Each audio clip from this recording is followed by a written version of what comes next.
সুপ্রভাত বন্ধুরা, আজ হলো 7 জুন শুক্রবার।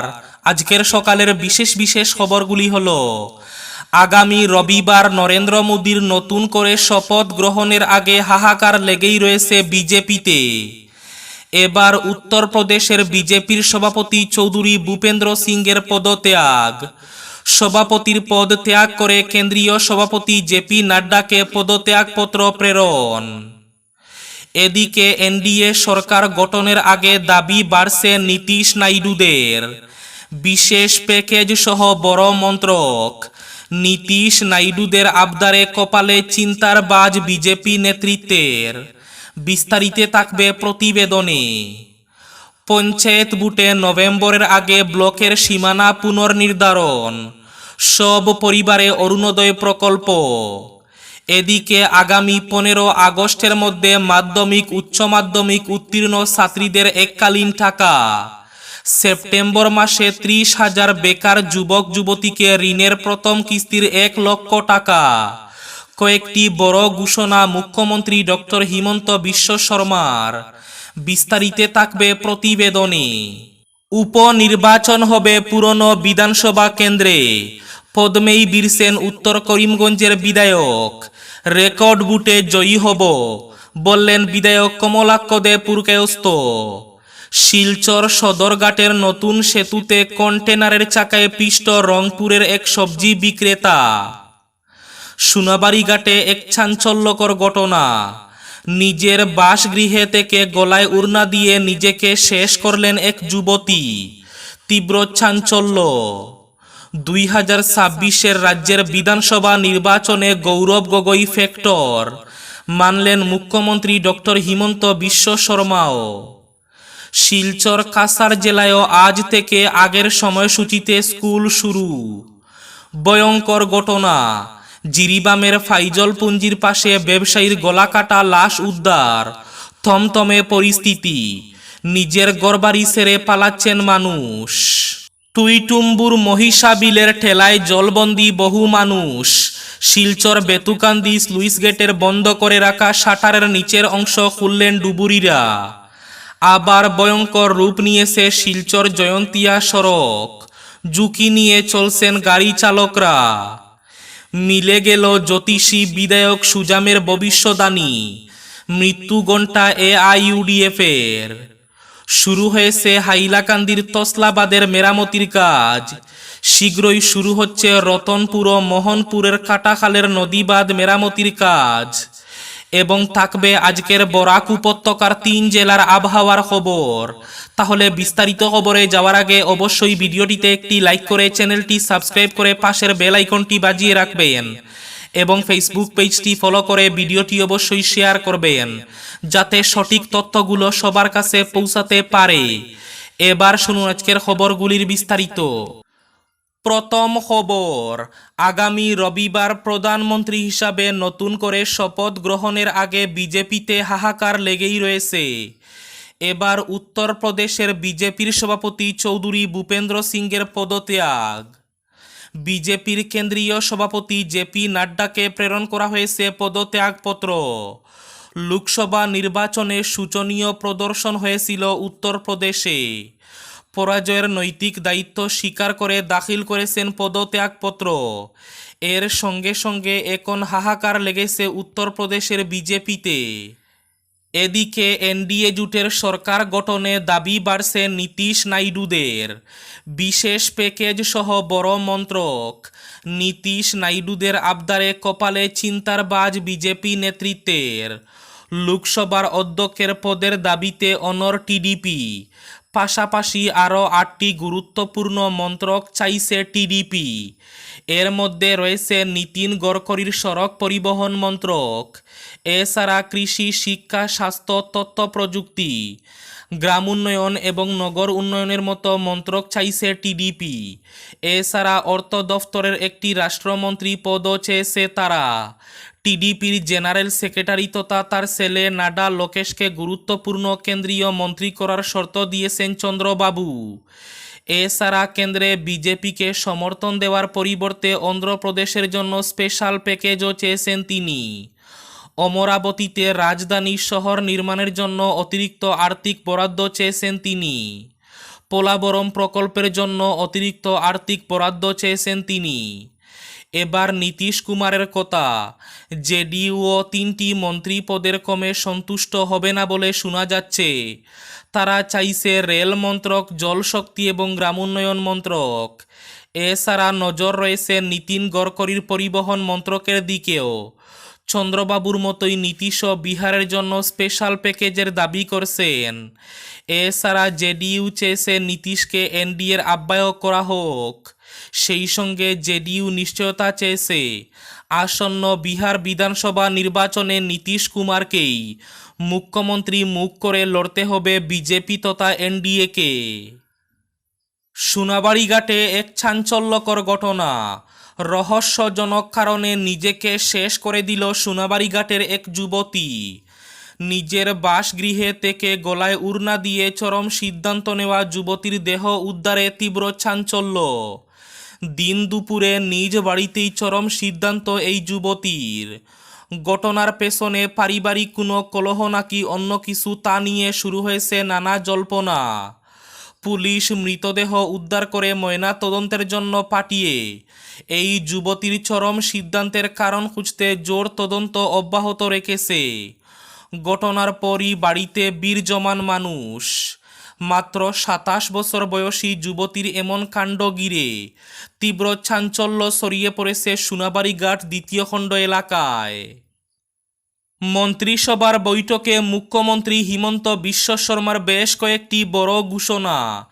সব পরিবারে অরুণোদয় প্রকল্প, রূপরেখা তৈরিতে মন্ত্রিসভার উপসমিতি, পঞ্চায়েত ভোট নভেম্বরে, ব্লকের সীমানাও পুনর্নির্ধারণ, অরুণোদয় প্রকল্পকে সর্বোচ্চ পর্যায়ে নিয়ে যাওয়ার রূপরেখা প্রস্তুতে 5 মন্ত্রীর কমিটি গঠন।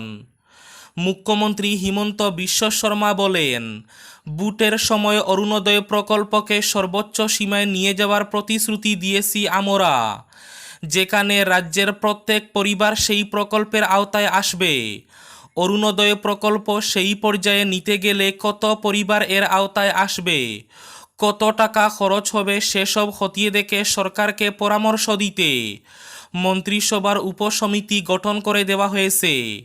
তাছাড়া পরিবারের সংজ্ঞা বা কী হবে, বাবা মাকে নিয়ে পরিবার হবে নাকি বিবাহিত সন্তানদের ধরে পরিবার হবে, সেসবও ঠিক করার দায়িত্ব থাকবে কমিটির উপর। অরুণোদয় প্রকল্পকে নিয়ে গঠিত মন্ত্রিসভার উপসমিতিতে রয়েছেন মন্ত্রী অজন্তা নেওগ, রনজ পেগু, বিমল বরা, কেশব মহন্ত এবং রঞ্জিত দাস। এদিকে এইচএসএলসি এবং এইচএস পাশ করে কলেজে ভর্তি হওয়া মেয়েদের টাকার সাহায্য দেওয়ার সরকারি প্রকল্প মুখ্যমন্ত্রী নিযুত ময়না প্রকল্পের দিক নির্দেশনা ঠিক করতেও পৃথক এক উপসমিতি গঠন করা হয়েছে মন্ত্রিসভার। মুখ্যমন্ত্রী বলেন, মেট্রিক পাশ করে কলেজে ভর্তি হওয়া এবং হায়ার সেকেন্ডারি উত্তীর্ণ মেয়েদের 10,000 এবং 12,500 টাকা করে দেওয়া হবে নিযুত ময়না প্রকল্পে। কিন্তু পুরো টাকা একসঙ্গে দেওয়া হবে না, মাসে মাসে 1,000 টাকা করে দেওয়া হবে। সেটা ঠিক করতে রনজ পেগু এবং চন্দ্রমোহন পাটোয়ারিকে নিয়ে গঠন করা হয়েছে মন্ত্রিসভার উপসমিতি। শিক্ষাবিদ সহ সংশ্লিষ্ট মহলের সঙ্গে আলোচনা করে আগামী 1 সপ্তাহের মধ্যে সরকারকে রিপোর্ট দেবে কমিটি। তার ভিত্তিতে আগামী 15 আগস্টের মধ্যে কলেজ পড়ুয়া মেয়েদের অর্থ সাহায্য দেওয়া হবে জানিয়েছেন মুখ্যমন্ত্রী। সেই সঙ্গে কর্মসংস্থাপনের জন্য মুখ্যমন্ত্রীর আত্মনির্ভরশীল অসম প্রকল্পের অধীনে বেকার যুবক যুবতীকে 2 লক্ষ টাকা করে দেওয়া হবে। আগামী সেপ্টেম্বর মাসে প্রথম পর্যায়ে আবেদনের ভিত্তিতে বাছাই করা 30,000 বেকারকে 1 লক্ষ টাকা করে প্রথম কিস্তির টাকা দেওয়া হবে, জানিয়েছেন মুখ্যমন্ত্রী ডক্টর হিমন্ত বিশ্ব শর্মা। রাজ্যের 2026-এর বিধানসভা নির্বাচনে গৌরব গগৈ ফ্যাক্টর মানলেন মুখ্যমন্ত্রী ডক্টর হিমন্ত বিশ্ব শর্মাও। শাসক দলের কঠিন চ্যালেঞ্জের মুখে জোরহাট কেন্দ্রে গৌরব গগৈর জয়লাভ বিজেপির শঙ্কার কারণ হয়ে উঠেছে। 2026 সালের বিধানসভা নির্বাচনে গৌরব গগৈ যে বিজেপির কাছে মূল ফ্যাক্টর হয়ে উঠবেন সেই ইঙ্গিত পাওয়া গেছে মুখ্যমন্ত্রী ডক্টর হিমন্ত বিশ্ব শর্মার মন্তব্য থেকে। বৃহস্পতিবার এক সাংবাদিক সম্মেলনে মুখ্যমন্ত্রী বলেন 2026 সালে তিনি জোরহাট কেন্দ্রে নির্বাচনে অবতীর্ণ হবেন কিনা সেটা ঠিক করবে দল। ফলে 2026-এর নির্বাচনের পূর্ব পর্যন্ত তিনি আছেন, তারপর কি হবে সেটা পরিস্থিতি পরিবেশের উপর নির্ভর করবে। তিনি স্বীকার করেন জোরহাটে নির্বাচন লড়া বিজেপির কাছে কঠিন হবে। শিলচর কাছাড় জেলায়ও আজ অর্থাৎ শুক্রবার থেকে স্কুলগুলোতে আগের সময়সূচি বহাল থাকবে। বৃহস্পতিবার জেলা প্রশাসনের নির্দেশে একথা জানানো হয়েছে। দুর্যোগপূর্ণ আবহাওয়া এবং প্রচণ্ড গরমের কারণে 25 মে এক নির্দেশে বিদ্যালয়ের সময় সকাল 7:30 থেকে নির্ধারণ করা হয়েছিল, কিন্তু গত কয়েকদিনে মেঘলা আবহাওয়া এবং বৃষ্টিপাতের জন্য জেলায় তাপমাত্রা উল্লেখযোগ্যভাবে হ্রাস পাওয়ায় সময়সূচি আজ থেকে পরিবর্তন করা হয়েছে। উপনির্বাচন হবে পুরনো বিধানসভা কেন্দ্রে। পদ্মেই বীরসেন উত্তর করিমগঞ্জের বিধায়ক কমলাক্ষ দে পুরকায়স্থ। রেকর্ড বুটে জয়ী হব বললেন উত্তর করিমগঞ্জের বিধায়ক কমলাক্ষ দে পুরকায়স্থ। সরকারকে সমর্থন করে অসম প্রদেশ কংগ্রেস কমিটির কার্যকরী সভাপতি পদত্যাগ করেছিলেন লোকসভা ভোটের আগে। এর পরের অধ্যায় সবার জানা। কংগ্রেসের প্রাথমিক সদস্য পদ ত্যাগ করে শীঘ্রই বিধায়ক পদ থেকে ইস্তফা দিয়ে বিজেপিতে যোগদান করতে চলেছেন 3বারের উত্তর করিমগঞ্জের বিধায়ক কমলাক্ষ। কারণ অসম বিধানসভার উপনির্বাচন পুরনো সমষ্টিতে হবে। বৃহস্পতিবার মন্ত্রিসভার ক্যাবিনেট বৈঠকের পর ঘোষণা দিয়েছেন রাজ্যের মুখ্যমন্ত্রী। আর সব কিছু ঠিকঠাক থাকলে অসমের বিধানসভা কেন্দ্রের উপনির্বাচন অনুষ্ঠিত হবে চলতি বছরে। নতুন করে নির্ধারিত উত্তর করিমগঞ্জ আসনের চিত্র পাল্টে গেছে অনেকটা। সেখানে কমলাক্ষের বুটের লড়াইয়ে অনেকটা ঝুঁকি থাকতে পারে, কিন্তু উপনির্বাচন যেহেতু হবে পুরনো কেন্দ্রে মোতাবেক সেখানে খুব একটা বেগ পেতে হবে না। তাছাড়া 3বারের বিধায়ক হওয়ার সুবাদে 80% সংখ্যালঘু ভোটার থাকা উত্তর করিমগঞ্জ সমষ্টি কমলাক্ষের হাতের তালুর মতোই চেনা। তাই তিনি দাবি করেন রেকর্ড বুটে জয়ী হব উপনির্বাচনে। শিলচর সদরঘাটের নতুন বরাক সেতুতে বৃহস্পতিবার ভোরে মর্মান্তিক দুর্ঘটনায় মৃত্যু হল এক সবজি বিক্রেতার।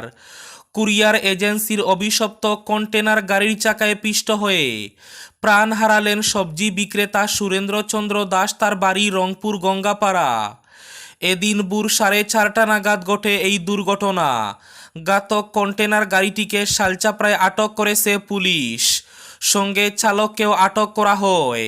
পুলিশ সূত্রে জানা গেছে সুরেন্দ্র ঠেলায় সবজি নিয়ে ঘুরে ঘুরে বিভিন্ন স্থানে বিক্রি করতেন। এদিন ভোরে বাড়ি থেকে ঠেলা নিয়ে সবজি ক্রয়ের জন্য ফাটক বাজারে যাচ্ছিলেন তিনি। ওই সময় কন্টেনার গাড়িটি তাকে ধাক্কা মেরে ফেলে পিষ্ট করে চলে যায়। ভয়ঙ্কর ঘটনা। মণিপুরের জিরিবামের ফাইজল পুঞ্জির পাশে জঙ্গলে গলাকাটা ব্যবসায়ীর লাশ উদ্ধার হলো। জিরিবাম গুলালতলের ব্যবসায়ী এস শরৎ কুমার সিংহের নৃশংস খুনের ঘটনায় টান টান উত্তেজনা বিরাজ করছে। পুরসে বাড়িঘর। বৃহস্পতিবার রাতে এই ঘটনাটি সংঘটিত হয়। এই ঘটনা নিয়ে জিরিবাম জেলায় উত্তেজনাকর পরিস্থিতির সৃষ্টি হয়েছে। উত্তেজনার মধ্যে কুকি সম্প্রদায়ের লোকজন বাড়িঘর ছেড়ে পালাচ্ছেন বলে খবর পাওয়া যায়। জিরিবামের উচারতলে পাইতে বসতি এলাকায় অগ্নিসংযোগ করা হয়েছে। হঠাৎ করে শরৎ কুমার সিংহের খুনের ঘটনায় অগ্নিগর্ভ হয়ে উঠেছে জিরিবাম জেলা। পুলিশ বাহিনী পরিস্থিতি নিয়ন্ত্রণে আনার চেষ্টা চালিয়ে যাচ্ছে বলে জানা যায়। আজকের বরাক উপত্যকার 3 জেলার আবহাওয়ার খবর। আজও বরাক উপত্যকার 3 জেলায় হালকা থেকে মাঝারি বৃষ্টিপাতের পূর্বাভাস। সেই সঙ্গে গরম থাকারও পূর্বাভাস বরাকে। শিলচর কাছাড়ে আজ সর্বোচ্চ তাপমাত্রা থাকবে 32 ডিগ্রি সেলসিয়াস এবং সর্বনিম্ন তাপমাত্রা থাকবে 26 ডিগ্রি সেলসিয়াস। করিমগঞ্জ জেলায় আজ সর্বোচ্চ তাপমাত্রা থাকবে 33 ডিগ্রি সেলসিয়াস এবং সর্বনিম্ন তাপমাত্রা থাকবে 26 ডিগ্রি সেলসিয়াস। হাইলাকান্দি জেলায় আজ সর্বোচ্চ তাপমাত্রা থাকবে 33 ডিগ্রি সেলসিয়াস এবং সর্বনিম্ন তাপমাত্রা থাকবে 25 ডিগ্রি সেলসিয়াস। এবার শেষ খবরটি। শুরু হয়েছে তসলাবাদের মেরামতির কাজ। হাইলাকান্দির রতনপুর ও মোহনপুরে শীঘ্রই শুরু হচ্ছে কাজ। হাইলাকান্দিতে জলসেচ বিভাগের টিউবওয়েল প্রকল্পগুলির স্ট্যাটাস জেলা প্রশাসনের কাছে জমা দেওয়ার নির্দেশ দেওয়া হয়েছে বৃহস্পতিবার হাইলাকান্দিতে জুন মাসের জেলা উন্নয়ন কমিটির এক সভায় এই নির্দেশ দেওয়া হয়। এদিকে শুরু হয়েছে মেরামতির কাজ। জেলার সাম্প্রতিক বন্যায় বাঙ্গনদরা তসলাবাদের মেরামতির কাজ বৃহস্পতিবার থেকে শুরু হয়েছে। রতনপুর ও মোহনপুরে কাটাখালের নদী বাঁধ মেরামতির কাজ খুব শীঘ্রই শুরু হবে। এই ছিল আজকের সকালের বিশেষ খবরগুলি। ভিডিওটি অবশ্যই লাইক করে শেয়ার করে দেবে।